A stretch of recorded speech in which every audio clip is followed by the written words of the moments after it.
This is my world record attempt. Fastest time to eat a degloved cheese steak.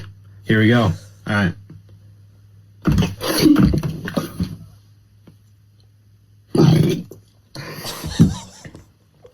Oh, let's try that again. Ow. Oh, it's the kid getting words. Podcast on blast, giving you the real talk, no holding back. Can't get any worse, we'll make you see. There's always a silver lining.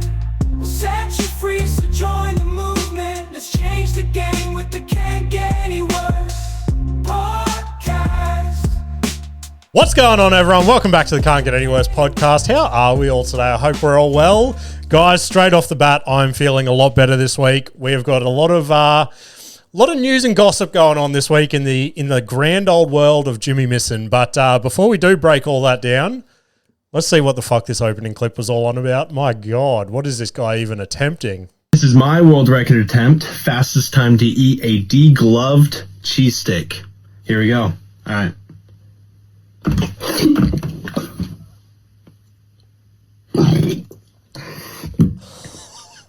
Oh, let's try that again. Ow. Degloved cheese stick might be the most disgusting combination of words ever created. You know what I mean? There is something about that. It is very rare that we come across the episode title in the opening clip. But my God, if Degloved cheese stick doesn't get it this week, you're going to see one upset boy in this chair next week. But yeah, I don't know who would even go for that attempt. I've never even thought about trying that. But even his stomach never thought about trying that, because as soon as that got down, it was like, nah, buddy. This world record is not going to you. But anyway, guys, let's rip into my week. But before we do, you know what we got to do. It's been a while since we've cracked one of these bad boys straight off the top of the episode. Oh, God, look at that. A delicious can of Celsius. What do we got this morning? Raspberry peach. I fucking love that one. Ready? Oh, yeah. And we've got the trademark Celsius cum shot straight to the forehead just then as well. So I'm going to take a little sip of this and we're going to rip into some crazy stories this week. My God. That, I'm not even joking. That could be their best flavor. If you're a fan of peach and raspberry, I don't know how they do that, but both flavors just overpower each other at the same time inside my mouth. It is like, how do I describe this? I don't even know. I'm not going to do it justice. Just if you're out on the road today, swing into a Servo or a Woolworths and get raspberry peach flavor Celsius, because it is da bomb, as the kids say in the 90s. But anyway, speaking about kids, let's rip it off. Let's rip the Band-Aid off. I've had one of my most anxiety-filled weeks in as long as I can remember, okay? I have been stressed the fuck out, and that is because my oldest son, Westy, went on his first legitimate school camp. So last year I jumped on here and I said, Westy's got a school camp, but it was just sleeping over in the school chapel for one night. I can handle that, you know what I mean? We're 5 minutes from the school. If anything goes wrong, I can be there in 5 minutes. But there was just something about, like, this is his first real school camp, okay? He went to the Sunshine Coast. Again, not the furthest away you can go. We're about an hour and a half to 2 hours from the Sunshine Coast. But, yeah, it's that distance, you know what I mean? And just, I don't know, a lot of shady characters up there on the Sunshine Coast. Like Ash Epstein. I've heard a couple of stories about that guy. Google him. Not a good character, guys. Not a good character. I even said to Westy, I'm like, look, and like, he's been sweet through the whole thing. He's been excited about it, which you can't blame him. Like, I remember when I went away for school camps, it was like the pinnacle of your year. You'd just go fuck around with your mates for a few days. And that was Westy's mindset. Me and Nikita, we were the opposite. But I said to him, I'm like, oh, you're up on the sunny coast. Do you want me to text Ash and see, like, if he can swing past and just keep an eye on you? He's like, no, I'll be sweet. I'm like, please share the same emotions I'm going through right now. But, yeah, it was just, I think what I was so anxious about is, obviously I send him to school every day and I send him to be in the care of others, like the teachers and things like that. But at the end of the day, we don't know who the fuck these people are. Like, I don't know what these teachers get up to in their like social life. Like they could be into pup play and shit like that when they leave the schoolyard. And I'm just sending him away. What if like in my head, this is worst case scenario. Oh God, I hope no one from Westy School listens to this. This is worst case scenario, okay? The teachers put all the kids in their little cabins and shit for the night, and then they just go have like a giant pup play orgy. Just all the teachers just smashing each other in the fucking behind the rock climbing wall or something. That's what I'm picturing. And I just like, I don't know, there's just something about strangers taking my kid far away for a few nights. It was like taken with lunchboxes. That's what was going down in my head. But Westy went away and he goes and I'm just, that morning, Nikita's sending me photos of him getting on the bus and stuff. And I'm like, oh God, I can't do this. I was getting ready to like Fast and Furious this shit. I was getting ready to intercept the bus and just steal my kid off the bus. But then I probably would have got in trouble for that. But I was just like, what if he gets bullied? What if he doesn't like the food that they're offering? What if he can't sleep? What if he like, I don't know. What if he gets bullied or something? I don't know. This is all the scenarios going on in my head. So for those 3 days, it was just chaos. And look, I've said this before. Westy is a chaotic kid, okay? Every week I come on here with stories about him. And he's a lot, to put it nicely, okay? I've said he's on the spectrum. A lot of people don't really get to see the bad side, in quotation marks, of Westy, where he just has these meltdowns, breaks shit, just fucking argues nonstop, gets in these big tantrums and things like that. So that's what I was like, oh, I hope he's okay. I hope he can mask that shit and not be like that weird kid at school camp as nicely as possible, you know what I mean? And this house, while Westy was gone, as much as this sounds horrible to say, it was so quiet. Like Nikita and I were walking around in the afternoons. We're like, what do we do with all this spare time? Like, we're just getting ready to be like, Westy, fucking get your bike out of the house. Westy, stop throwing balls at the walls. Westy, stop punching your brother. There was none of that. And I was like, I don't know what my life is right now. So just 3 days of anxiety, but peace at the same time. I don't even know how to convey that emotion. And Friday afternoon comes around. Nikita and I finished work early. Nikita and I got to school pick up like an hour early, just in case the bus got back early. Got back at exactly school finish time. So I'm getting ready to greet Westy. We see him with his big suitcase and shit, biggest smile on his face. And I'm like, I'm preparing myself. I'm like, oh God, he's going to tell me some traumatic shit. I'm like, Westy, how was school camp? And he goes, it was the sickest time ever. I had so much fun. And I was like, oh. On one hand, I was stoked for the kid. On the other hand, I was like, why? Why are you crushing my emotions inside? Why can't you be like, Dad, I missed you so much. I cried every night. I just wanted the calm embrace of my father. But he didn't say that shit. He said, this is how I took him saying I had a sick time. I fucking hate you, Dad, and I wish I never had to live with you again. Oh, God. But we start driving home and we're like, tell us all the stories. What happened? He's just telling us all these sick stories. And then I hit him up. I go, like in my head, I knew what I used to do at school camps. We used to cause chaos at nighttime. We didn't sleep. We used to just fuck around all night, play pranks on all our mates and shit like that, sneak out of your dorm, go knock on like the girls' windows and stuff, and then run back before the teachers could catch you. And then he starts rattling it off. And he goes, I had to move cabins the second night. And I was like, part of me was like, this isn't good. You should be good, Westy. Like, that's the parenting side. But on the other hand, I'm like, that's my boy, just causing a ruckus, just making those teachers earn their paycheck. And I'm like, oh, why? What happened? He goes, oh, our cabin on the first night was the loudest one, and the teachers didn't want us all sleeping together for the second night. And I was like, oh, that's so good to hear. It's so good that he's like making those core memories. Like I still remember my grade 4 camp, like little moments and shit like that we did with the boys. But yeah, stoked that he had a sick time. So all that anxiety and shit like that was for nothing because he had the sickest time ever. But speaking about Westy as well, now I've said this on here countless times. Both my kids are horrible sleepers. They have been since the moment they graced this earth. And Parker, probably about 6 or 8 months ago, he went through a heap of shit, and he got prescribed melatonin. So just off the bat, let's start this. This is a judgment-free parenting zone, okay? I know there is parents listening to this that are probably going to be like, oh, drugging your kids, that's not good. Oh, pharmaceutical drugs, that's a no-no.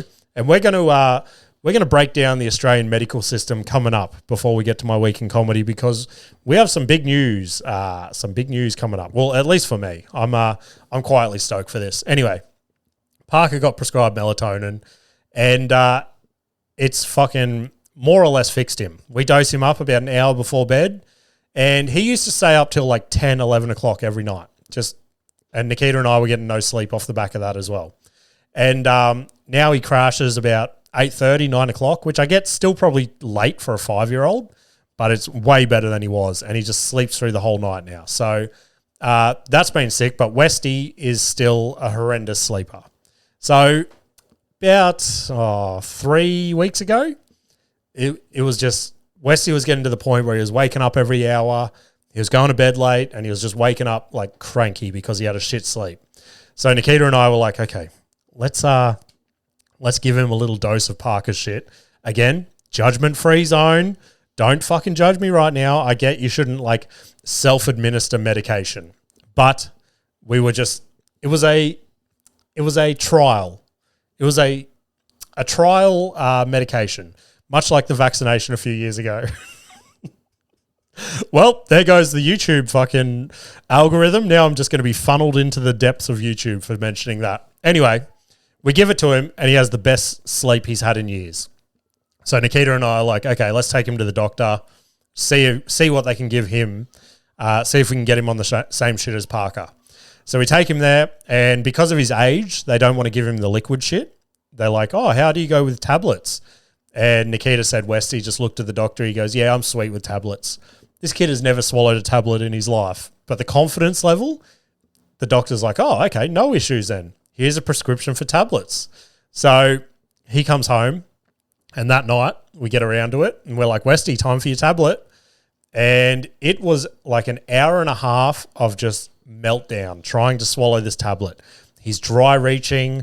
He can feel the tablet in his throat, but he doesn't want to like swallow it. So he'd get it halfway down and then just like throw it back up. He'd get it all like stuck in his teeth. We went through 5 of these tablets on the first night because they were just either like, you know how tablets get all mushy and dissolved and shit like that. And then we're trying to do half tablets. We're trying all the tricks. I even ended up going like into the office, and we got the kids' Easter eggs hidden in there.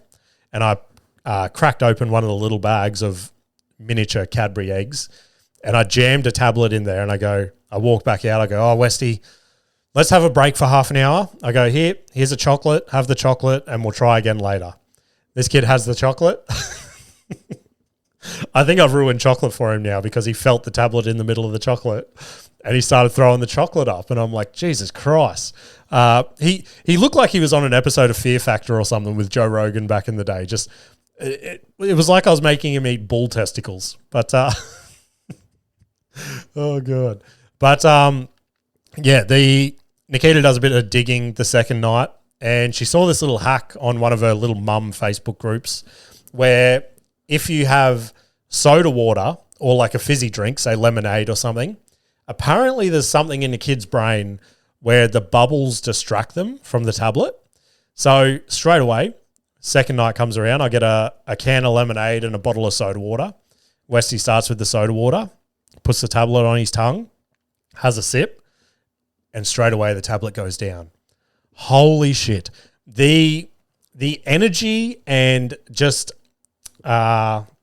joy and excitement that was flowing through this whole house, like me, Westy, Parker, Nikita, we were screaming like Westy just won the UFC heavyweight title. You know what I mean? That's the level. We were all sprinting around the house, punching the air, going, this is the sickest thing ever. It's probably the opposite. It's probably not the energy we should have been feeding him when we're trying to get him to sleep, just pumping him up like that. But it was so fucking good. We were so stoked for him. He was stoked for himself, and now he hasn't had an issue since. So there's a little hack for any parents listening to this. But obviously you guys know my brain. I don't know why my brain jumped to this, but this is my thought process. This is how my brain is just all over the shop. So we've gone through that whole situation, and my brain has instantly jumped to the crazy turn of events we're going to have of this moment now where we're so excited that our 9-year-old son has just swallowed a tablet. And my brain has jumped 10 years into the future and gone how my brain is going to have the complete opposite reaction when Westy's 19 swallowing tablets. You know what I mean? Any of my clubbing homies listening to this, you know exactly what I fucking mean. Then I'll be going, hey, Westy, you're not getting any more soda water, buddy. Those pingers are going in the bin. But completely different reaction. Let's have a little break from some kids' stories. This is my fucking wanker of the week, okay? That could be a segment, wanker of the week. I'm not going to do that. There's so many podcasts that have like that sort of segment. I'm not going to do that to you guys. But before we do, I'm going to take another sip of this fucking delicious nectar. Oh, also, I don't know if it's coming up on the camera. I got the driest fucking lips this week. I don't know what's going on. But I was at gym the other morning, right? Getting the maddest pump on, as I do. And Nikita shoots me a message. She goes, hey, on your way home, can you swing past a servo and get a bottle of milk? And I've gone, yeah, no worries. You guys are probably like, why don't you go to a grocery store or a corner shop? Because I go to gym at like 4 o'clock in the morning, okay? So the only thing open is a service station. So I pull into a servo on the way home. It's just me and a couple of other punters paying for their overpriced fuel at the moment. I walk to the fridge. Straight off the bat, I noticed that the guy behind the counter is full of energy and just loves his job. And you guys know I hate social interactions. So as soon as he's happy greeting, as soon as I walked in the store of like, hey mate, how are you? How's your day going? And I was just like, yeah, good mate. So I go get the milk, put it on the counter, and his energy is just not dropping. He's asking me every question in the book. And I'm like, bro, just let me pay for my milk and get the fuck out of here. And he goes, cash or card? Simple question. I go, oh, card, thanks. And he goes, puts the EFTPOS machine, presents it to me, and I go to like tap my card. This guy, as I'm motioning down to tap my card, he puts his hand between my card and the EFTPOS machine and looks at me with the biggest, cheesiest grin I have ever seen. And I've gone, that's fucking weird. I'm looking at him in confusion. He's looking at me with so much joy. And I've gone, ha ha ha, just giving a polite giggle. And I pull my card away. He pulls his hand away. I go to tap it again. He puts his hand there again. And I've gone, what the fuck is happening right now? This guy is just playing a game of EFTPOS Snap with me. And I've gone, given another polite little chuckle. And I go, do not fucking do this again. He does it a third time. And I've gone, I didn't give him a polite chuckle this time. I'm like, oh, yeah, I'm in a bit of a rush. I got to pay for this. And he goes, oh, all right, just having a bit of fun. What? What are you saying right now? I am so fucking confused. Brother, I'm not here for team bonding or to boost the morale of my day. I just want to get this milk, get it home, and get you out of my fucking life. So, if you're in the Beanley area and you stumble across this happy dude, I'm not going to name and shame the service station. In saying this, there's probably a lot of people that would probably enjoy this, but I didn't. My God. If you want to play EFTPOS Snap with your clientele, you can go and get fucked. But let's bail out of this with another turns out it can get worse clip. Drag this one. This one made me fucking cringe. My God. Let's hit play. 3, 2, 1. Skadoosh. Oh, Will you marry me? yeah. Oh. That's so cute. Oh my goodness. Oh, thank you. Oh. Oh, God. I don't know why that made me cringe so much. Just the guy doing the spin and dropping to the knee all in the same motion and just uttering the word skadoosh. my God, when I proposed to Nikita, if I said Skadoosh, she was already skeptical on saying yes. You know what I mean? I think I said it on the podcast in the early days. When I asked her, she's like, "Are you being serious?" That's how much of a prankster I am in my everyday life. My wife thought I took her to a secluded island and faked a proposal. But yeah, that guy, it was like Kung Fu Panda just proposed. Oh, God. And I feel bad. Like, they look genuinely happy. And I'm stoked for them. If you guys want me to MC your wedding, reach out to the podcast and I will MC it. But let's take another sip and get into some tragic news, guys. Some absolutely tragic news. All right. So, you know how we should kick this off? Ring, ring, ring, ring. Hello? Hello, this is Jimmy's bank account. I'm just giving you a call to let you know that we are completely fucked. Because, my God, we are hemorrhaging money in this household. And I know we're not alone. But I don't know if anyone else out there feels like they have to buy a new household appliance once a year. But I feel like we have gone through so many fridges, dishwashers, washing machines, dryers, everything. Like, how long have I lived out of home for? We moved out in... Fuck, actually, it has been a while. I'm old as fuck now. I think Nikita and I moved out when we were like... I don't even know. When did we have Westy? I don't know. This doesn't fucking matter. But every year we have to replace something. And on Friday, Nikita calls me while I'm at work and she goes, I'm trying to do some washing, but the washing machine keeps coming up with this error. I keep Googling it and it's saying that the motor's fucked. We have to replace the motor. So then she starts Googling our washing machine and like parts and stuff like that, seeing how much a new motor is going to cost. By the time we paid for a new motor and then paid for a technician to come and replace the motor, we could have got a new washing machine. So that's exactly what we did. Nikita goes to the good guys and she found that Nikita's pretty good at like bargain hunting and shit like that. And she found a floor model washing machine that had like a dent in the side, which the way that I've built our laundry, you don't see the side anyway, and had a small little scratch on the front. And I'm like, our kids are going to fucking scratch this more than anything anyway, so I don't care. So she ended up getting it for like 40% off, and I'm like, fuck yeah. So she bought it. I picked it up on the way home from work, and it just made me think, like, is this a crazy business model? What about an appliance subscription model? Like, you pay a subscription, and every 3 years or so, you just get a new appliance, all on a subscription. I don't know. I haven't worked out the kinks, but household appliances can go and get fucked. Another thing that can go and get fucked is I have to do a task today that I'm just as full of anxiety as I was for Westy school camp, because I have to take a jerry can to the service station and fill it up for our lawnmower. And if you guys have seen all the viral videos going around at the moment of people rocking up to servos with like 10 jerry cans and shit and just receiving so much hate from the general public for like hoarding petrol, that's going to be me. But I have to actually do it for a reason. Like I almost want to print a sign or something and put it on the side of my jerry can and be like, this is for my lawnmower. But I just know I'm going to be filling that bad boy up and I'm just going to be getting daggers from everyone. And I just want to be like, this is to cut grass, okay? This is not for the apocalypse. Apocalypse. Oh my God. Why is that such a hard word to say this morning? But I saw a TikTok the other day of this dude. He backed his car up, or not backed it up, drove it in, and he had like 15 or 20 jerry cans in the back.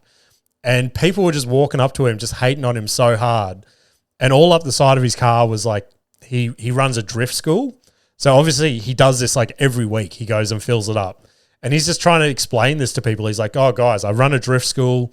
I have to come and fill these up and then take them out to the track to fill up all my drift cars. And they're like, oh, yeah, likely excuse. And it's like, everyone needs to calm the fuck down, you know what I mean? But, yeah, I will let you guys know how I go next week if I cop a lot of hate from the servo.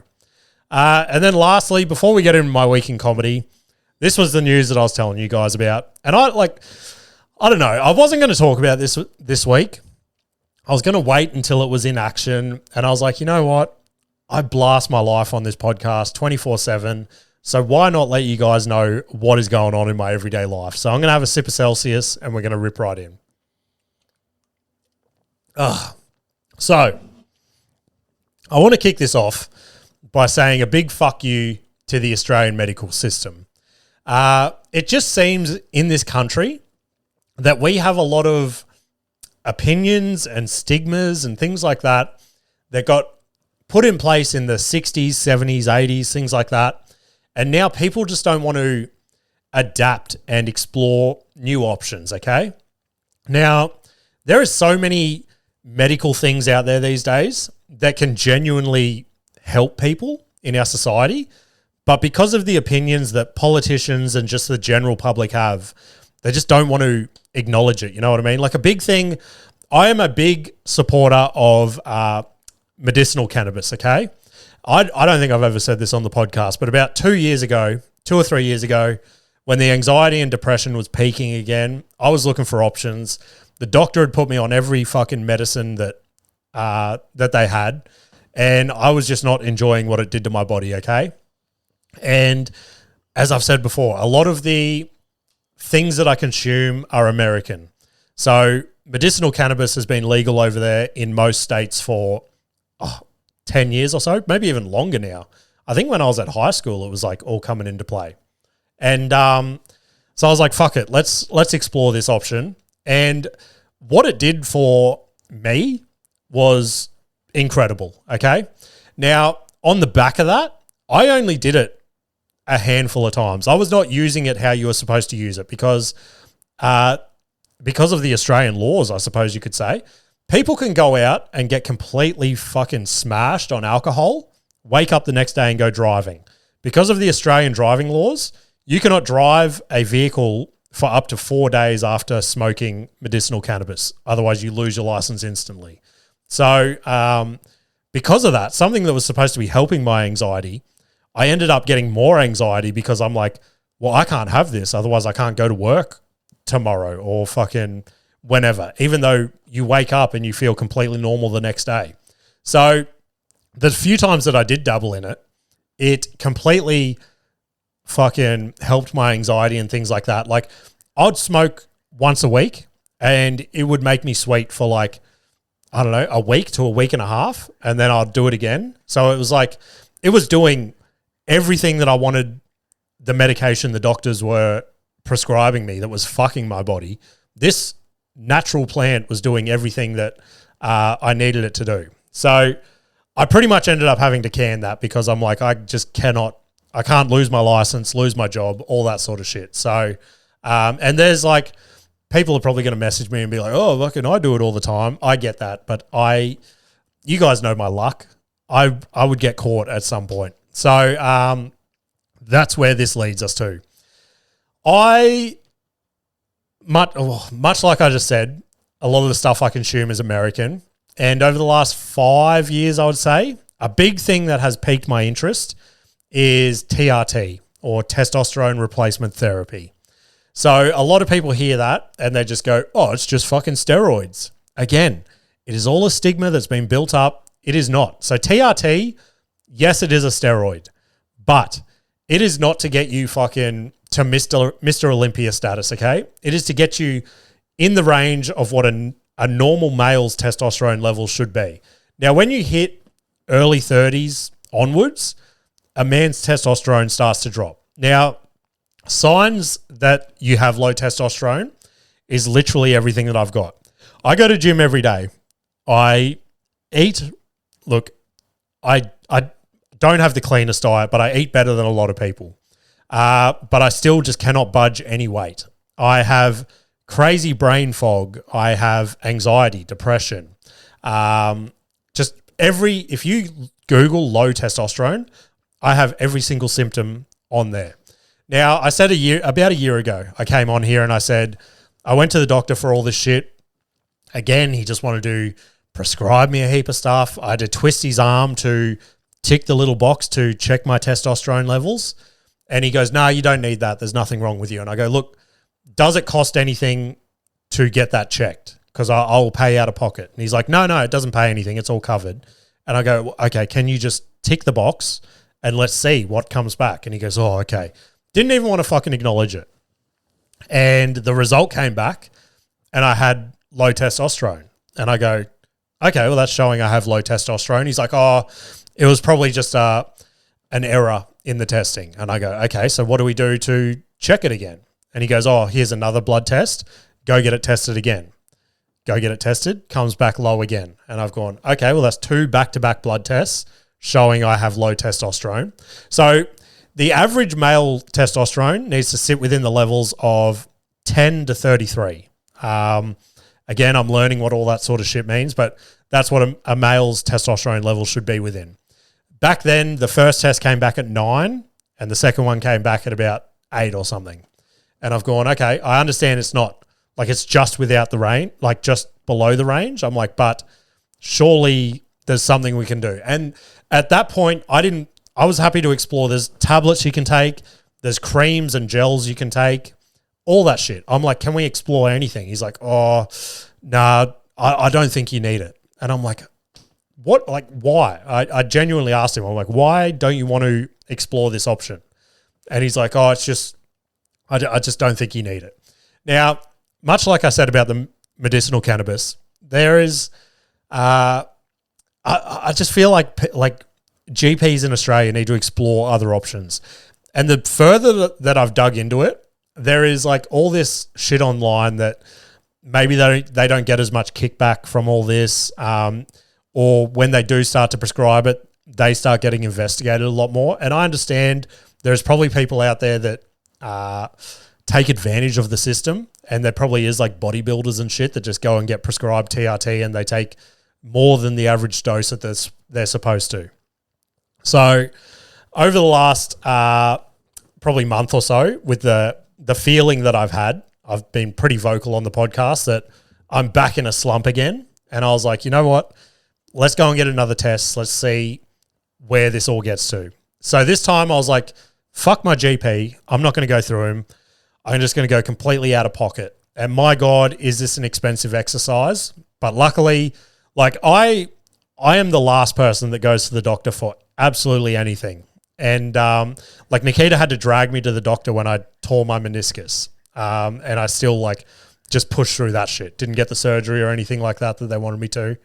And so I was like, okay, I'm going to go through an actual hormone clinic this time. Like someone that looks after, like your natural body's fucking levels and shit like that. So I go there, I get the test last Monday, and my results came back the following day, sent it to the clinic. Straight away, they're on the phone. They're like, your levels are extremely low to the point that we don't even know how you're like functioning. So I said about a year ago, my levels were at 9. They're now at 6. And I'm basically transitioning without wanting to transition. So on the back of me just saying Nikita's like so supportive, the little jabs and shit that she's had the last week have been so hurtful. And I get it. Like we fuck with each other as much as like any other couple. And she's just walking around saying shit like, wow, I didn't realize I was a lesbian. I'm so attracted to women all of a sudden. She's like, oh, no wonder you're such a bitch all the time. You've always got your period. And I'm like, this is exactly what I fucking need right now. So, the clinic's like rattle off like an average day to us. And I'm telling them, I'm like, I go to the gym, go to work. Then I'm like trying to be a comedian and a podcaster and all that. And they're like, yeah, we don't know how you're doing all that shit with how your body is functioning. So they start explaining options and things like that. And they're like, look, I said to them, I go, this is sort of a last ditch attempt to me. And I'm like, cause I'm at the point where I'm having afternoon naps. That's how low my energy level is. Like I get to a point of the day and I just literally cannot keep going. I end up just having a sleep and just to get through my day. And they're like, yeah, no, we need to get you back within that range. And they're like, we want to get you back towards that top end of the range and just see how your body feels and how your life like escalates. So they're like, you're going to have more time, more energy for your kids, for your wife. Your brain fog's going to lift. You're going to start losing a bit of weight. Your anxiety and depression should fucking, they're like, it's not going to eliminate it completely, but it's going to drastically help more than any like pharmaceutical drug that the doctor can give you. And I'm like, that is absolutely insane. So they've prescribed me a heap of shit. As I mentioned, the washing machine and that medication this week. My God, do we need some Patreon subscribers to pay for this shit? But yeah, I'm hoping. And again, there's going to be a lot of people that listen to this and they've got thoughts and things like that. But it's like, it blows my mind. Like, there is so many people out there at the moment that are just like, every second person you talk to, they're going to their GP and just getting prescribed Ozempic. And it's crazy that the doctor is willing to go and give you that because they get a crazy kickback on Ozempic. But for someone who, and like a lot of those people, they're not eating well and they're not going to the gym daily. They're not doing all the stuff that you should start with. They're just getting this fucking injection or whatever it is. And then they start losing weight. And it just blows my mind that doctors can't have the same opinion on some of this other shit. So yeah, if you're going through the same shit that I am, I'm not telling everyone to go and jump on TRT or anything like that, but maybe go and get your test levels checked. And yeah, you might be running on low battery mode, such as myself. So Jimmy Misson 2.0 might be sitting in this chair soon. But like I said, I might get a month into this and it might not be working for me and might have to start looking at some other shit. But yeah, signs are looking good. I'm quietly excited to see where my life gets with this shit. And yeah, it's an expensive thing. And that's what I asked them. I'm like, is this a lifelong thing? And they're like, look, if it helps you, then yes. But if you get a couple months in and it's not helping, then by all means, we can like wean you off it and things like that, which is it's another big stigma and rumor on the internet that once you're on it for life. They're like, no, the shit we're giving you is not like crazy steroids. It's just purely boosting your testosterone levels. So yeah, we'll see where that goes. Let's bail out of that with another turns out it can get worse story. This one, hit play. Show me something natural, like some ass cheeks with some stretch marks. You know what I mean? Heck yeah.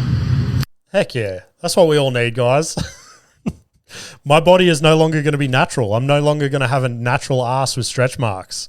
I'm going to have a nice toned, jacked butt. So anyone that wants to see that nice toned, jacked butt, hit me up in the Patreon. I'll send you some photos. Weekend comedy.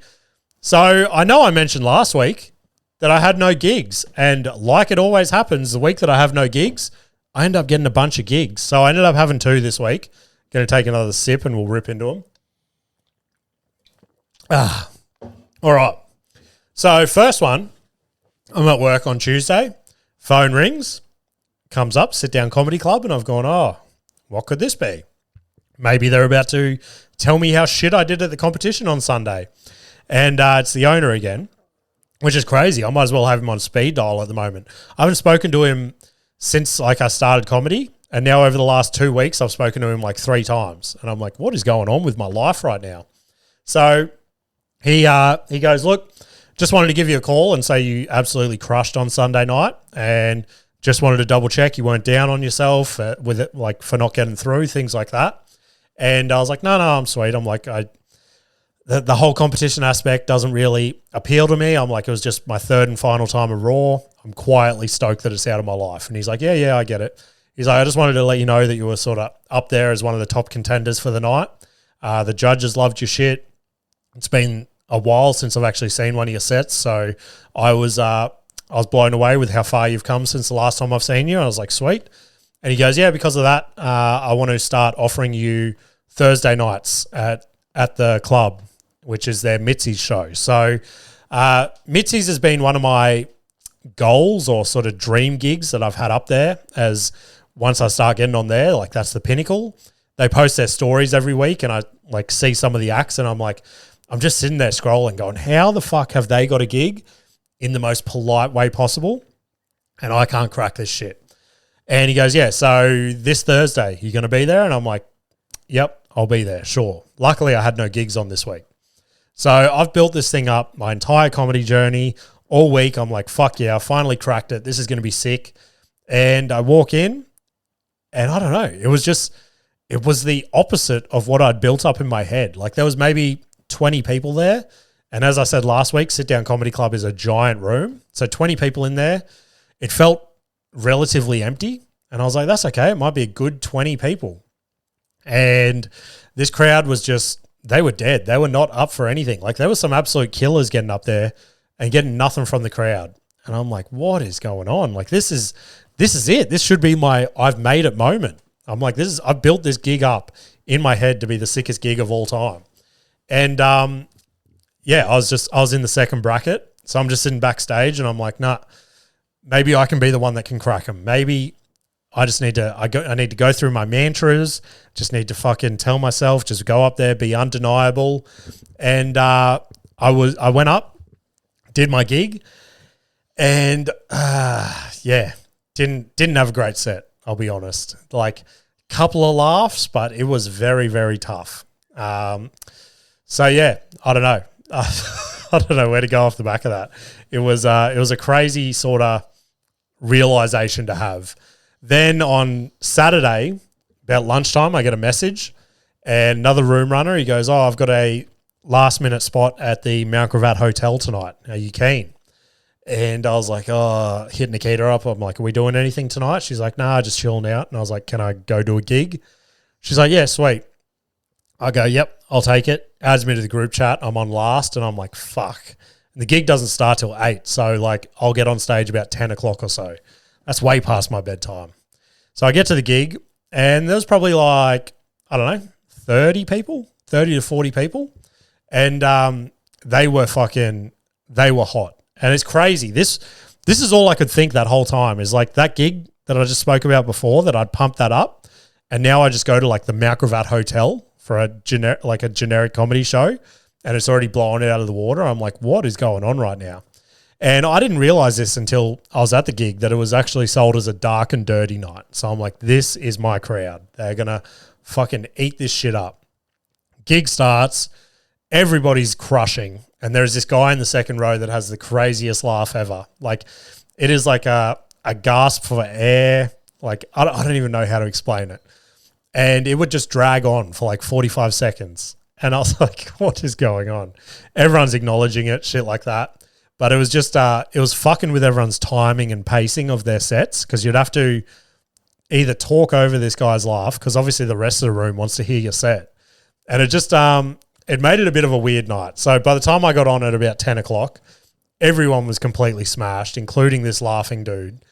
And it just made the set, I struggled hard. I'm not going to lie. Like there were moments where I was crushing and there was other moments where it was just, some of my jokes are story based. So trying to pump up this story to get to the punchline, but then this guy is just laughing and you're like, bro, I need the room in silence to build this up right now for like the crescendo of the joke.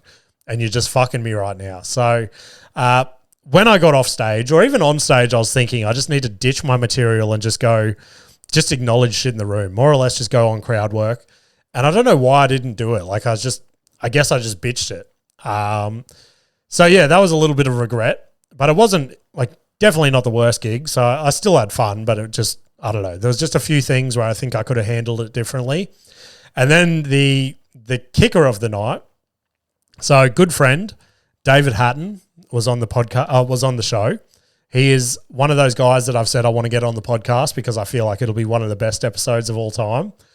Genuinely have so much fun when we're on the same gigs together. He was up first. He ended up crushing.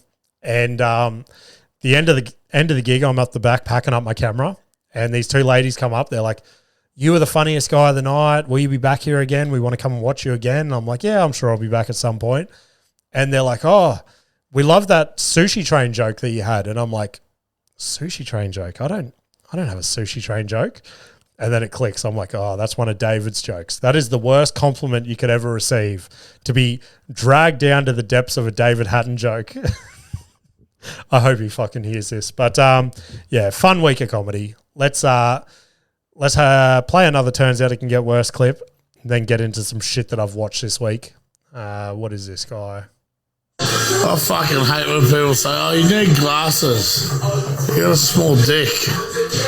Are you fucking serious, cunt? I don't need glasses to know that. Shut the fuck up. Yeah, shut the fuck up. I don't need glasses to confirm I have a small dick. I have to feel it in my hands every day. I hear you, brother. I hear it. Is that the most relatable clip in Can't Get Any Worse history? But some shit that I've watched this week. Let's kick it off with a couple of movies that have been on my watch list for the longest time. But Nikita hates this shit. So every time we sit down and watch a movie, they always go to the bottom of the queue. So this week I had some spare time while I was quoting, just to have something on in the background. So first one I watched was The Iron Claw. So it's a wrestling movie based on a real family, the Von Erichs. And absolutely, they're painted as like one of the unluckiest families in wrestling history. And after watching this, my God, it is sad as fuck. Like they had this thing where their family was cursed, okay? And it just felt like Final Destination, but with wrestlers. And just the tragic, like I think there was 4 brothers. So one of the brothers died when spoiler alert for anyone that wants to go and watch this. One of the brothers died when he was like 5 or something. Another one of the brothers killed himself. Then another one finally made it in wrestling, ended up becoming the champion and things like that. Then got in a motorbike accident, lost his foot, got depressed, killed himself as well. And just tragedy after tragedy. It was actually like, I enjoyed it. I liked it. I think like I was a wrestling fan back in the day, so I think that's why I liked it. But yeah, cool movie. Go check it out. The second one I watched was The Smashing Machine. So I've wanted to watch this for the longest time. For those that don't know, it's based on the story of Mark Kerr, who was one of the big figures when the UFC first started breaking out. So my expectations were so high for this.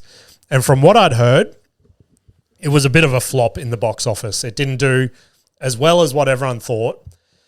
And I was watching it, and I have to agree. I felt absolutely nothing through this whole movie. I was genuinely watching it, waiting for something huge to happen. Now, Mark Kerr does have a cool, like, not a cool story, but like a story you could write a movie on.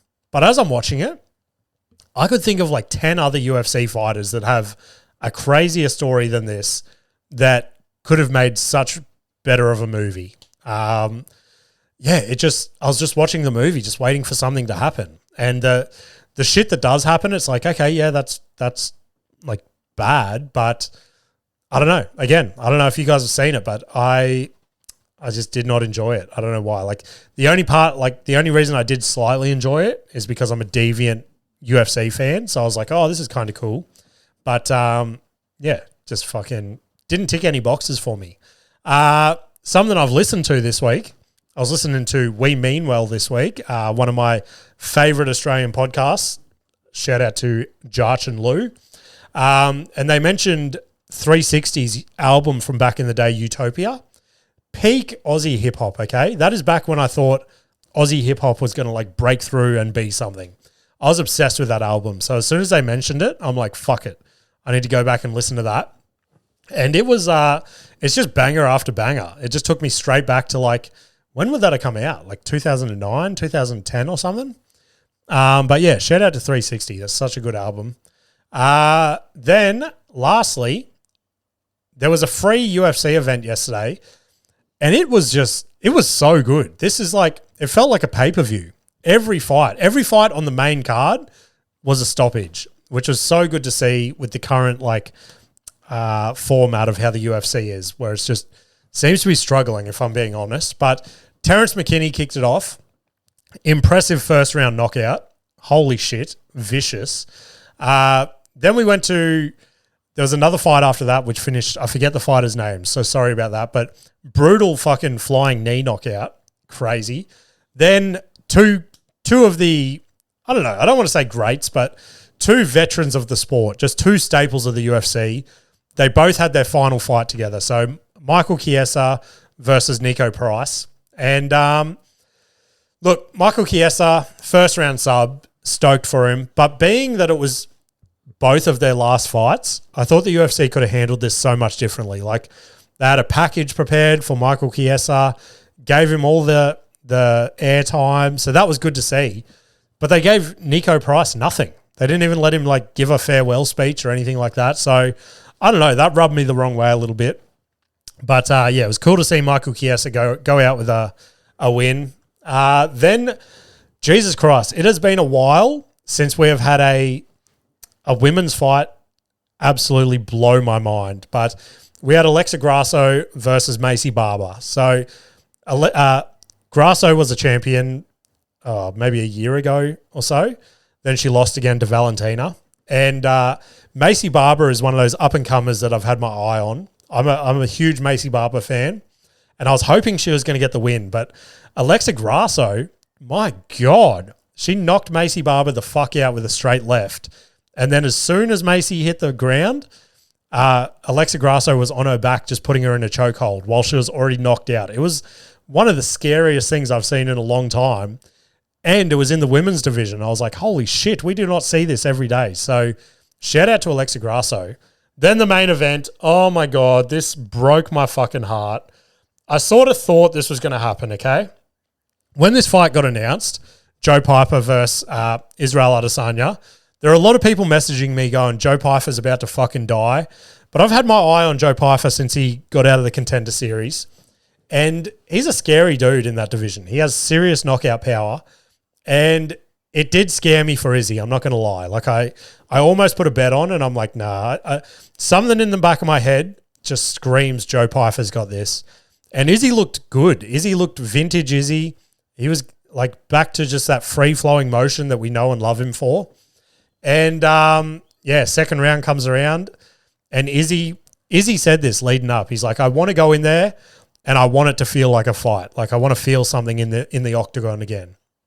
And he definitely felt something because Joe Piper got the TKO on him. And it was just, it's tragic. It's tragic to see one of the people that you idolize in the UFC now on the back end of their career. Like he has 5 losses in his last 6 fights, which is, it's horrendous. So part of me wants Izzy to hang the gloves up, as much as that pains me to say. And then Joe Piper, as I said, like, I've been watching his career. I've become somewhat of a minor fan of his, but he lost me yesterday. Just the post-fight speeches, just it's not it. I am, I'm off the Joe Piper train. So then the last thing, this was probably my highlight of the whole card. Demetrius Johnson finally gets his recognition, and he's getting inducted into the UFC Hall of Fame this year. So shout out to DJ. A lot of people see him as the GOAT, but due to his weight division, he's a flyweight.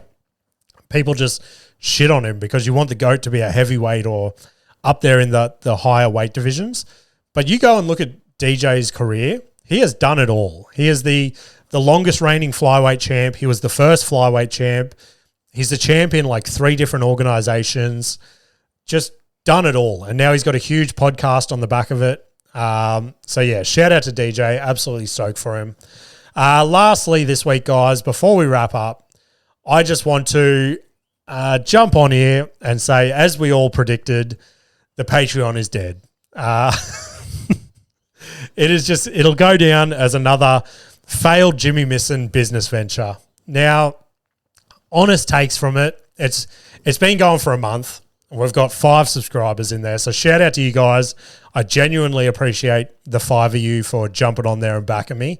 But it's too much time, too much effort, and not enough return. Okay. When I go through and I look at the analytics, it's not worth it. So, I'm not retiring it completely. So this is what I want to say. The 5 of you that are in there, if you want to just keep in there, fucking brilliant. That's a bit of funding coming to the podcast, which I am greatly appreciative of. But if you want to jump out, that is literally no hard feelings. So I'm putting a pin in the extra episodes for now, just because, again, it is so much time and effort for what I'm getting back from it. I'm going to keep posting my stand-up clips in there. So there is still going to be content getting pumped into there. And there's sort of going to be one-off things here and there where I get a bit of time that I'll feed into there as well. So if you did jump on the Patreon early, congratulations. You're one of the early investors in its collapse. So shout out to you guys. So yeah, it's still going to be running. You're not going to get the bonus episodes for now. Maybe I'll reassess and do like one monthly bonus episode, which, to be honest, that might be a better idea. But I'm going to do a bit of reassessing on it. My stand-up clips are going to keep getting posted in there. So yeah, up to you guys. If you want to stick in there, by all means. If not, then again, no hard feelings. I appreciate you guys jumping on while you did. Other than that, guys, shows to plug this week. Saturday the 4th, I will be at Good Chat Comedy Club for their Gong show, which is always a fun show. I love that show. But that's about it this week. I am just going to keep working on this solo show. I have probably 5 or 6 towns now that are pretty much given the green light. So we're just trying to work out date-wise what works for me, what works for the venue, and what works for the openers. Once all that's locked in, we're going to be hitting the road and, fucking making it happen, which is sick. I'm quietly stoked with that. Other than that, guys, if you want to send submissions, send them via DM on Instagram at Can't Get Any Worse Podcast, or shoot me an email at can'tgetanywOrsePod@gmail.com. I appreciate you all. I hope you all have ripper weeks, and I will see you later. Can't get any worse, we'll make you see. It's always